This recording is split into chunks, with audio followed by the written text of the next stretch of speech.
और मैं शुरुआत में अपनी तरफ से मुरादाबाद देहात में कोरबा में एक सड़क हादसा पेश आया जिसमें 10 लोगों का इंतकाल हुआ, 5 लोग शदीद जख्मी हैं। मैं इन तमाम मरने वालों के लिए अल्लाह से दुआए मग़फ़िरत करता हूं और जो लोग जख्मी हैं उनकी जल्द से जल्द सेहतयाबी के लिए अल्लाह से दुआ करता हूं। मेरे अजीज दोस्तों और बुजुर्गों, मैं आपके दरमियान में दोबारा आया हूं। जब असेंबली और विधानसभा के चुनाव चल रहे थे उस वक्त भी मैं आया था और मुझे अच्छी तरह याद है कि मैंने आपसे ये कहा था कि आप अपना वोट हाजी आरिफ के हक में इस्तेमाल करिए, समाजवादी को वोट मत दीजिए, क्योंकि समाजवादी पार्टी में इतनी ताकत नहीं है कि वो बीजेपी की कामयाबी को इस विधानसभा से और उत्तर प्रदेश में रोक सके। मगर आप लोगों ने फैसला लिया, मैं आपके फैसले की इज्जत करता हूं, उसका एहतराम करता हूं, मगर वही इज्जत और एहतराम के साथ आपको ये बात बताना जरूरी समझता हूं कि आपने तो समाजवादी पार्टी को झोली भर भर कर वोट दिया, मगर यहां से बीजेपी का विधायक कामयाब हो गया। तो मेरी आपसे बड़ी इज्जत और एहतराम से आपसे अपील है कि दोबारा आप इस तरह की गलती मत करिए। हाजी आरिफ आपके दरमियान में पहले भी खड़ा था, आज भी खड़ा है आपकी हक की लड़ाई लड़ने के लिए, और कल भी आपके खिलाफ अगर कोई नाइंसाफी करेगा तो हाजी आरिफ सबसे पहले सीना तान कर आपके हक के लिए लड़ेगा। तो 11 तारीख के दिन मेरी आपसे गुजारिश है कि मुत्तहदा तौर पर आप अपने के वोट का इस्तेमाल करिए, अपने वोट को ज़ाय होने से बचाइए, क्योंकि यहाँ पर सबकी कोशिश एक ही है कि हाजी आरिफ की कामयाबी को रोका जाए, मजलिस की कामयाबी को रोका जाए और बीजेपी को यहाँ से कामयाब किया जाए। जो लोग विधानसभा में के चुनाव में आपका वोट तो हासिल किए मगर बीजेपी को नहीं रोक सके, तो मेरी आप तमाम से फिर से ये गुजारिश है, इल्तिजा है कि आप अपने वोट का नुकसान मत करिए। लोग आएंगे आपसे मुख्तलिफ बातें करेंगे, झूठ को बयान करेंगे, आपको वरगलाएंगे और आपसे कहेंगे कि हाजी आरिफ ये मजलिस ये। मेरी आपसे एक ही गुजारिश है कि विधानसभा के चुनाव में आपने तो समाजवादी को वोट दिया, हाजी आरिफ को मजलिस का आपने साथ नहीं दिया, यह आपका फैसला है, मगर इस बार आप देख रहे हैं कि वही लोग दोबारा खड़े होकर वही दोबारा झूठ को बयान कर रहे हैं कि हम बीजेपी को रोक सकेंगे। याद रखिए मेरी इस बात को, अखिलेश यादव 2017 का विधानसभा का चुनाव हारे, बीजेपी सत्ता में आई। अखिलेश यादव 2019 का लोकसभा का चुनाव हारे, यहां से बीजेपी के बहुत बड़ी तादाद में सांसद मुंतखब हुए, जो दोबारा नरेंद्र मोदी को प्रधानमंत्री बनने का रास्ता आसान किया। 2022 में विधानसभा के चुनाव हुए, फिर आपके और हमारे दरमियान में आकर यह कहा गया कि नहीं नहीं बीजेपी को हम हराएंगे, हमारा साथ दो। मैं पुकारता रहा, मैं आपसे अपील करता रहा कि आप नहीं हरा पाएंगे बीजेपी को। मैं आपसे उस वक्त भी कहा कि कम से कम आप अपने वोट से अपनी एक सियासी लीडरशिप को बनाइए, अपने नेता को बनाइए जो जाकर नाइंसाफियों के खिलाफ आपकी आवाज बन सके, जो जुल्म के खिलाफ आपकी आवाज बन सके। मेरी आपसे गुजारिश है कि मेरी इन तमाम बातों पर आप आराम से गौर फरमाइए। मैं फिर से आपसे कह रहा हूं कि अखिलेश यादव में ना तो काबिलियत है अपने पिता की तरह, ना अखिलेश यादव में जज्बा है सेकुलरिज्म को जिंदा रखने का, मगर अखिलेश यादव और समाजवादी पार्टी में बार बार वो यही कहते रहेंगे कि आप हमारा साथ दो, मुस्लिम समाज हमारा साथ दो, दलित समाज हमारा साथ दो, तो हम कामयाब हो जाएंगे। आपने वोट दिया तब भी बीजेपी कामयाब हो गई। यकीनन बीजेपी को हराना है, मगर समाजवादी पार्टी उत्तर प्रदेश और दासना से बीजेपी को नहीं हरा सकती। अगर दासना से आज अगर कोई योगी आदित्यनाथ को, नरेंद्र मोदी के दांत को खट्टा कर सकता है तो उसका नाम हाजी आरिफ है।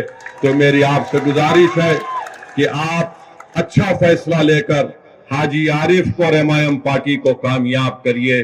आज अखिलेश यादव का मामला आप देख रहे हैं कि मुझे अभी बताया गया कि मीरठ को गए थे और मीरठ में कहां पर कैंपेन करते हैं, जो पूरा का पूरा उस वार्ड में जाते हैं जो अल्पसंख्यक समाज मुस्लिम बाहुल इलाका है। अखिलेश यादव से वहीं पर कैंपेन करने के लिए जाते हैं और जब वहां पर गए तो अखिलेश यादव के मुंह के सामने खड़े होकर मीरठ के उन गयूर लोगों को मैं सलाम करता हूं जिन्होंने अखिलेश यादव के सामने खड़े होकर उनके मुंह पर कहा कि मजलिस इत्तेहादुल मुस्लिमीन जिंदाबाद, मजलिस पार्टी जिंदाबाद। तो अखिलेश यादव गुस्से से लाल पीले होकर अपनी गाड़ी में बैठकर वहां से भाग जाते। तो अखिलेश यादव को मालूम हो गया कि वो जो झूठ बोल रहे थे मजलिस पार्टी के ताल्लुक से उत्तर प्रदेश की जनता, मगरबी यूपी की जनता, मीरठ की जनता और मुझे मालूम कि दासना की जनता भी उनके झूठ को उनके मुंह पर तमाचे के तौर पर मारेगी और सच्चाई को कामयाब करेगी। तो मेरे अजीज दोस्तों और बुजुर्गों, मैं दासना की सरजमीन से मीरठ की जनता से भी अपील करूंगा कि आप मजलिस के मेयर के उम्मीदवार को और पार्षद के तमाम उम्मीदवारों को आप कामयाब करिए। मैं मीरठ की आवाम को बता रहा हूं कि आप हरगिज इस बात का ताज्जुब मत करिए कि अगर आप अपने के कोर्ट का सही इस्तेमाल करेंगे तो मीरठ से मजलिस का मेयर बनेगा और हम एक तारीख को रकम करेंगे। वहां पर समाजवादी पार्टी हो, बीएसपी हो, इनमें अब दमखम नहीं रहा बीजेपी से मुकाबला करने के लिए। आज अखिलेश यादव 2024 के लोकसभा के चुनाव के लिए कभी हमारे तेलंगाना के मुख्यमंत्री के साथ बगल में बैठ जाते हैं, तो कभी बंगाल में ममता बनर्जी के पैरों के पास बैठ जाते हैं, तो कभी नीतीश कुमार के सामने अपना सर झुका देते हैं। अरे याद रखो 2024 में अगर बीजेपी को हराना है तो तुमको बीजेपी को उसकी हिंदुत्व आइडियोलॉजी पर हराना पड़ेगा। अगर अपोजिशन के लीडर मिल जाएंगे इससे कुछ फायदा नहीं होगा। फायदा उस वक्त होगा जब यूपी की जनता को बीजेपी के खिलाफ खड़ा कर दिया जाए और उनसे कहा जाए कि बीजेपी आपको नौकरी देने में नाकाम साबित हुई है। बीजेपी नौजवानों का मुकद्दर बेरोजगार बनाकर रखती है। जब हम यूपी की और भारत की जनता को ये बात समझाने में कामयाब हो जाएंगे कि नरेंद्र मोदी प्रधानमंत्री जरूर बन गए मगर महंगाई को रोक नहीं सके। आज गरीबी बढ़ रही है, बेरोजगारी बढ़ रही है, आज जनता के पास पैसे नहीं है अगर उनके बच्चों को स्कूल में तालीम दिलाने के लिए। आज गरीब इतना परेशान है करके घर में अगर कोई बीमार पड़ जाता है तो उसको कर्जे लेकर अपने दोस्त या अपने रिश्तेदारों का इलाज करना पड़ता है। ये सब के सब जिम्मेदार बीजेपी के प्रधानमंत्री, देश के प्रधानमंत्री और उत्तर प्रदेश के मुख्यमंत्री का मामला रहा है। आज अब उत्तर प्रदेश के मुख्यमंत्री से पूछिए कि आपने उत्तर प्रदेश में क्या विकास किया, तो बोलेंगे मैंने बुलडोजर मासूम लोगों के घर पर चढ़ा दिए। उनसे आप पूछिए कि तुमने कौन सा विकास किया, तो बोलेंगे मैंने माफिया को खत्म कर दिया। अरे माफिया को कहां खत्म हो रहा है? अरे ये तो बताओ कि आपके बीजेपी में कितने ऐसे माफिया नेता बैठे हैं, उन पर फूल बरसाए जा रहे हैं, उनको आप अपनी सत्ता में रहकर अपनी छत्र छाया में उनकी हिफाजत कर रहे हैं।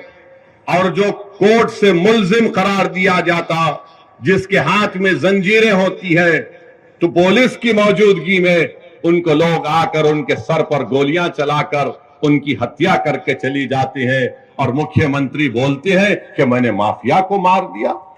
मुख्यमंत्री आपकी पुलिस है, उत्तर प्रदेश की पुलिस की कस्टडी में 2 प्रिजनर्स हैं और उनको आकर सर पर गोलियां मारकर, और मारने वाले पूरी तैयारी के साथ आए थे, मारकर हथियार फेंककर पुकारते हैं सरेंडर सरेंडर और जेएसआर का नारा।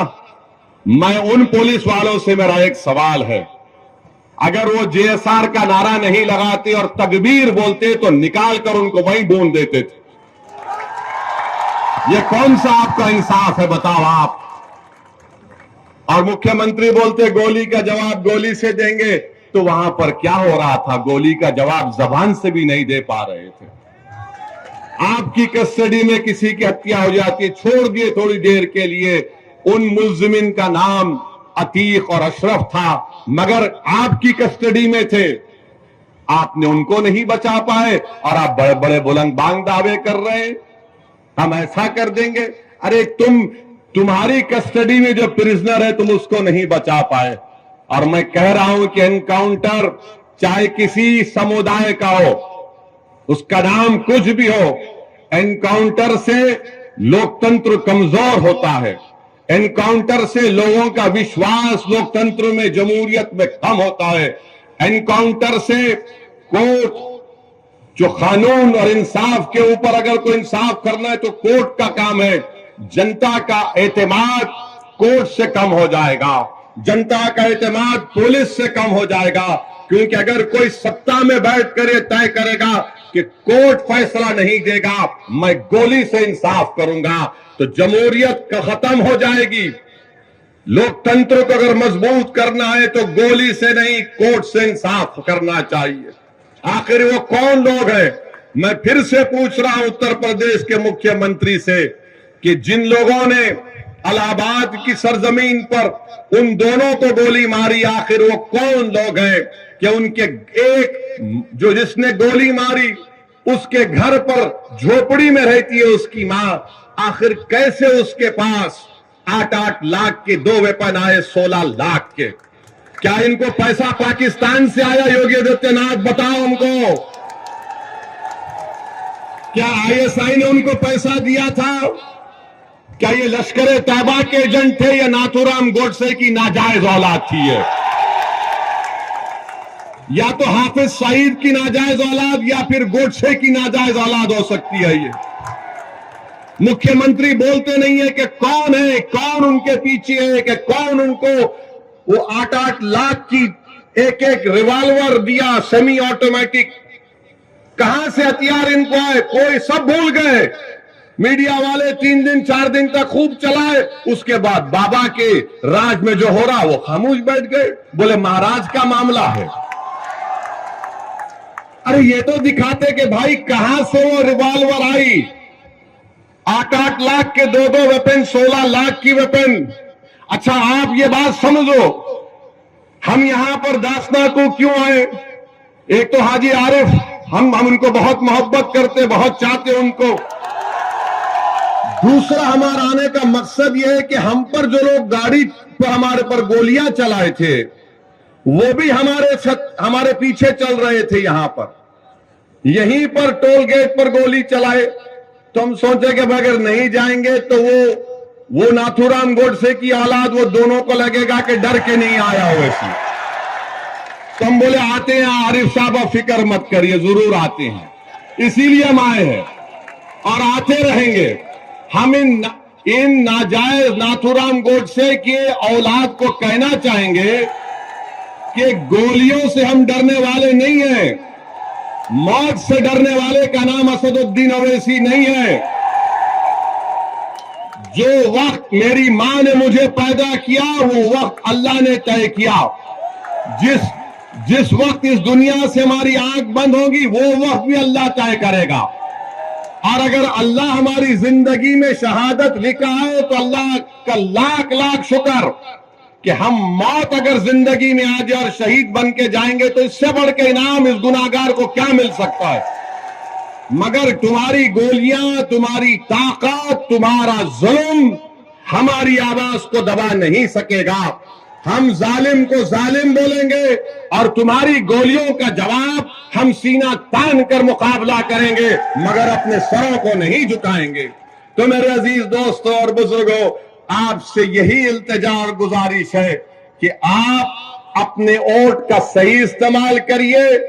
आप खुद अपने दिल पर हाथ रखकर बताइए कि अगर हाजी आरिफ चेयरमैन होगा, हमारी बहन चेयरमैन बनेगी इंशाअल्लाह, तो आप बिला झिझक इनको चेयरमैन के तौर पर नहीं देखेंगे, बल्कि अपने भाई के तौर पर, अपना रहबर के तौर पर, एक मदद करने वाले के तौर पर आप देखेंगे। वो गलती मत करिए जो आपने विधानसभा के चुनाव में की थी और आपने समझा कि अखिलेश भैया भाजपा को हराएंगे। अखिलेश भैया नहीं कर सकते। वो बेचारे गम के पैंडल साइकिल पर मार रहे हैं, गम के पैंडल साइकिल पर मार रहे हैं। उस साइकिल के टायरों में एक नहीं 3-3 पंक्चर हाजी आरिफ कर चुके हैं। तो आपसे अपील है कि पतंग के निशान पर बटन दबाइए। और अल्हम्दुलिल्लाह अभी हाजी आरिफ साहब ने जिक्र किया कि उन्होंने कई डेवलपमेंट के, तरक्की के, विकास के काम करवाए। आप ये देखते हैं कि उन्होंने अभी कहा कि क्लीनलीनेस में, स्वच्छता में पूरे उत्तर प्रदेश में सबसे पहला नंबर दासना को मिला है। अब बताओ योगी आदित्यनाथ इसका भी जिक्र कर देते, ये भी बोल देते, मगर अल्फाज में कंजूसी है। मुख्यमंत्री की जबान से हाजी तो छोड़ो, आरिफ भी नहीं निकलेगा।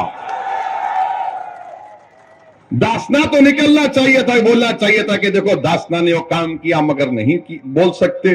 फिर आप अभी हाजी आरिफ ने बताया कि यहां पर महिलाओं के लिए उन्होंने ई रिक्शा की फ्री सर्विस को रखा है। मैं अल्लाह से दुआ करता हूं कि अल्लाह इनसे और खैर का काम ले। फिर आपने ये भी बताया कि पुल बनाया, मखदूम साहब का पुल बनाया, लाइब्रेरी की तामीर हो गई, 204 फ्लैट मुस्तहक गरीबों को दिए गए हैं और 1000 मकान तैयार मुकम्मल हो चुके हैं। ये तमाम काम हाजी आरिफ की मेहनत और जुस्तजू की वजह से यहां पर हुए हैं, क्योंकि आपने उनको वोट देकर कामयाब किया था।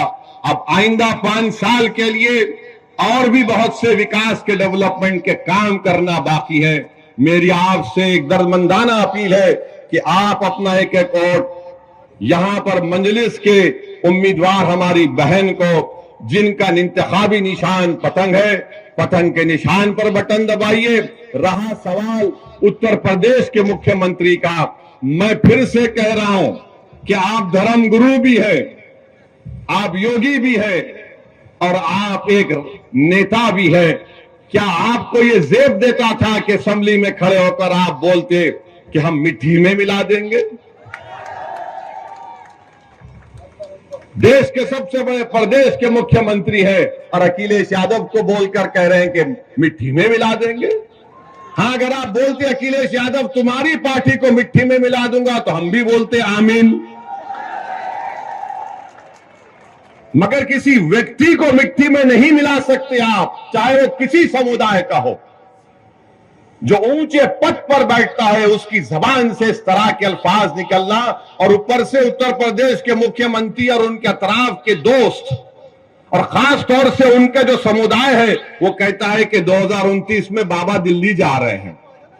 तो भाई ख्वाब देखने में कोई बुराई नहीं है, आप ख्वाब देखिए, मगर अगर आप ये देख रहे हैं कि दिल्ली जाऊंगा तो फिर इस तरह के अल्फाज अगर आप इस्तेमाल करेंगे तो जिंदगी भर वो वीडियो लोग दिखाते रहेंगे कि वो शख्स है जिसने विधानसभा में खड़े होकर इस तरह की वाहियात बात की थी।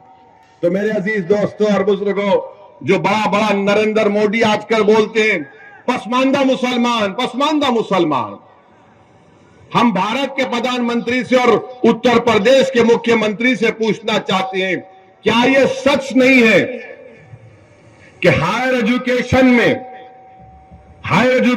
में सबसे कम अगर कोई है तो मुसलमान है, सबसे कम मुसलमान है। और नरेंद्र मोदी और बीजेपी, आरएसएस रोज बाजा बजाती पसमानदा मुसलमान, पसमानदा मुसलमान। अरे तुम बाजा बजा रहे तो कुछ तो करो। भारत सरकार का डेटा, आज इंडियन एक्सप्रेस में एक आर्टिकल छपा है, भारत सरकार का डेटा बता रहा है कि पूरे देश में जो हायर एजुकेशन में यानी 12वीं 12th क्लास के बाद जो एनरोलमेंट होता है, किसका हुआ है? दलितों का 4%, आदिवासियों का 11%, ओबीसी का 4%, अपर कास्ट लोगों का 13%। और मुसलमानों का 8% कम हुआ है पूरे भारत में। और उत्तर प्रदेश में कितना कम हुआ है? उत्तर प्रदेश में अल्पसंख्यक समाज मुसलमान की आबादी 20% है। और कितने मुसलमान समाज के हायर एजुकेशन में पढ़ रहे? 4.5%। पूरे भारत में अगर 1,80,000 मुसलमान का ड्रॉप आउट हुआ है हायर एजुकेशन एनरोलमेंट में, तो उत्तर प्रदेश में 58,365 का ड्रॉप आउट हुआ। क्यों मोदी जी आप झूठ बोलते? पसमानदा मुसलमान को करो। अरे आप ही के राज में इतने बुरे दिन आ गए कि 58,000 मुस्लिम बच्चे और बच्चियां हायर एजुकेशन से उत्तर प्रदेश में निकल जाती है। सिर्फ 4% हायर एजुकेशन में। क्यों है? क्योंकि मोदी जी ने फेलोशिप को खत्म कर दिया मौलाना आजाद की। क्योंकि एनकाउंटर के नाम पर डर फैला दिया जाता है, डराया जाता है, तो लोग डरते हैं, नौकरी नहीं मिलती। जब पढ़ेंगे नहीं तो नौकरी नहीं मिलती।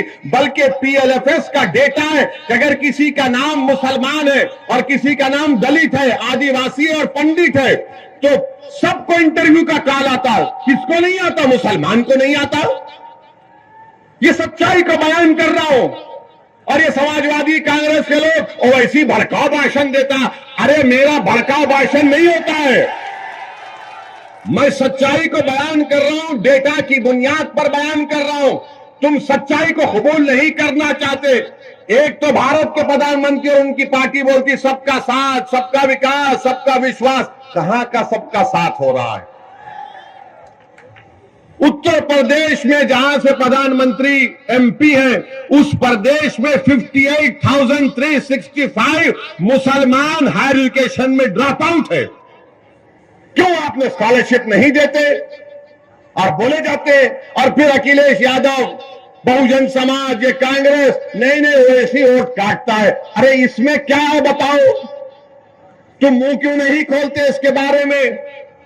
एनकाउंटर हुआ तो मुंह नहीं खोलते। मगर मेरे अजीज दोस्तों और बुजुर्गों, इसीलिए हम आपसे कह रहे हैं कि आपको अपने जमीन से अपने नेता को बनाना। मैं दासना को आया, यूपी को आया, आता रहूंगा। आप जो फैसला लो मैं तो आता रहूंगा। अगर आप इसको कहेंगे कि ये एक तरफा मोहब्बत है, तो यकीनन एक तरफा मोहब्बत है। मैं आपसे कुछ नहीं चाहता, मैं सिर्फ ये चाहता हूं कि आप एक सियासी ताकत बनिए, अपनी एक सियासी आवाज को मजबूत बनाइए। याद रखो, आसमानों से कोई उतर कर आने वाला नहीं है, जमीन से आपको अपना नेता बनाना पड़ेगा। मैं अपने आप को नेता बनाने नहीं आया हूं। मैं चाहता हूं कि आपकी आवाज, आपकी वोट की ताकत और अहमियत बने। आप बताओ कि क्या हो रहा है उत्तर प्रदेश में। अब तो महिलाओं को लेडी डॉन मीडिया लिखती है। महिलाओं को दिखाकर मीडिया दिखाता है लेडी डॉन। अब वो दिन दूर नहीं है कि जब एक 12 साल के बच्चे को बताया कि कहा जाएगा ये बच्चा डॉन, महिला डॉन, बच्चा डॉन। अब वो दिन भी दूर नहीं है कि अगर किसी का बच्चा अपनी मां के कोख से पैदा हुआ तो ये रोता हुआ बच्चा बड़ा होकर डॉन बनेगा। मीडिया को रोटी सेकना है। और भारत के प्रधानमंत्री तो माशाल्लाह उसमें तेल डालने का काम करते हैं। केरल में एक पिक्चर रिलीज हुई और उसके ऊपर प्रधानमंत्री कह रहे हैं भाइयों बहनों पिक्चर देखो। अरे देश के प्रधानमंत्री हैं आप या तो पिक्चर के प्रमोटर हैं आप? मानता हूं कि भारत के प्रधानमंत्री की तरह कोई एक्टिंग नहीं कर सकता। अखिलेश भी कोशिश कर रहे हैं मगर फ्लॉप हो रहे हैं। वो कांग्रेस के नेता जो पूरा देश फिरे वो भी कोशिश किए मगर इनकी एक्टिंग के सामने सब फ्लॉप हो रहे हैं। मैं तो समझता हूं कि दुनिया के जितने फिल्म स्टार हैं वो खुश होते हैं कि भाई वो इसको यहीं रखो, यहां आ गया तो हमारी दुकान बंद। आप भारत के प्रधानमंत्री रहकर बोलते हैं पिक्चर देखो। भारत के प्रधानमंत्री आप नहीं जानते क्या? मैं आपको हिस्ट्री तारीख बता रहा हूं। हिटलर ने 70 लाख यहूदियों को खत्म किया था। 70 लाख यहूदियों को हिटलर ने खत्म किया था। कैसे खत्म किया था? इसने अपने दौर में कहा था कि यहूदियों के खिलाफ गाली गलौज करो, हेट स्पीच दो, कि ये जर्मनी से मोहब्बत नहीं रखते, ये आर्यन रेस से नहीं है, ये जर्मनी के गद्दार हैं। फिर हिटलर ने क्या किया? पिक्चर बनाना शुरू किया। 1940 में हिटलर ने पहली पिक्चर बनाई थी यहूदियों के खिलाफ। उसका जर्मन लैंग्वेज से अगर ट्रांसलेशन तर्जुमा करेंगे तो उसका पिक्चर का नाम था द इटर्नल जू। उसमें क्या दिखाया गया? ये यहूदी जर्मनी के गद्दार हैं, ये जर्मनी के अंदर घर के दुश्मन है। देश के प्रधानमंत्री, जर्मनी की तारीख आपके सामने है, जर्मनी की तारीख आपके सामने है, उसको आप नजर रखो। आप इस देश को, ये बहुत बड़ा देश है, इस देश की खूबसूरती, इसका कल्चर है, इसका मजहब है, इसकी जबानें हैं। वो पिक्चर को दिखा रहे, अरे पिक्चर बनाने वाला कितना कमजर्फ है। पहले कहा कि 32,000 महिला आईसीस में चले गई, जब कोर्ट में केस गया तो कहा कि सिर्फ 3। अरे वो गई तो तुम क्या पिक्चर बनाकर पूरे बुरखापोश खवातीन को बदनाम करोगे? तुम क्या पूरे समुदाय को बदनाम करोगे? और भारत में जितने मुसलमानों के मजहबी तंजीमें हैं, उन सब ने आईसिस के खिलाफ फतवा दिया, कहा यह दहशतगर्द है, आतंकवादी है। तुम वो नहीं दिखाते। और किसी ने हमसे कहा कि उस पिक्चर में ओवैसी तुम्हारी तकरीर भी दिखाई गई। तो हम मानते हैं कि हमारी तकरीर को सुने बगैर हमारे दुश्मन का भी पेट में दर्द नहीं कम होता। इनको लगता है कि जब तक ओवैसी का भाषण नहीं सुनेंगे हम में मर्दानगी नहीं पैदा होगी। तो सुनो, सच्चाई पर मुमन्नी है, झूठ पर हम नहीं बोलते, लंबी लंबी नहीं छोड़ते। भाइयों बहनों, 15 लाख आ जाएगा। भाइयों बहनों, हर साल 2 करोड़ नौकरियां मिलेंगी, अच्छे दिन आ जाएंगे। तो ये पिक्चर बना रहे हैं। अरे महंगाई पर पिक्चर बनाओ, किसान को फर्टिलाइजर नहीं मिल रहा है, नहीं बनाएंगे। अरे पिक्चर बनाओ कि घर में गरीब के पास पैसे नहीं है, सेविंग्स खत्म हो रही है। भारत में 20% गरीब और गरीब हुआ है। कितना? 50%। अगर एक गरीब 100 रुपये कमा रहा था, आज 50 रुपये कमा रहा है। और अगर कोई दौलतमंद 100 रुपये कमा रहा था, आज 140 रुपये कमा रहा है। ये नरेंद्र मोदी का सबका साथ, सबका विश्वास, ये गरीबों से मोहब्बत बीजेपी की है कि गरीब जो 100 रुपये कमा रहा था, आज 50 रुपये कमा रहा है। सबसे गरीब जो दौलतमंद 100 रुपये कमा रहा था, 140 रुपये कमा रहा है। तो भारत के गरीबों को फैसला करना है, भारत के मजलूमों को फैसला करना है। और 11 तारीख के दिन दाफना की जनता को एक तारीखी फैसला लेते हुए आप तमाम से अपील कर रहे हैं कि आप हाजी आरिफ के हाथ को मजबूत करिए और आप इस वास्ते भी वोट दीजिए कि वो नाथूराम गोडसे की नाजायज औलाद को भी मालूम हो जाए।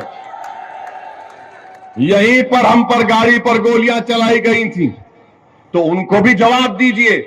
हम आपसे क्या कह रहे हैं? गोली से नहीं, बैलेट से जवाब दीजिए। और हम उनकी गोली का जवाब जबान से देंगे, उनकी हर गोली का जवाब अपनी भाषण से देंगे, संविधान से देंगे, तूफान खड़ा कर देंगे इंशाअल्लाह ताला।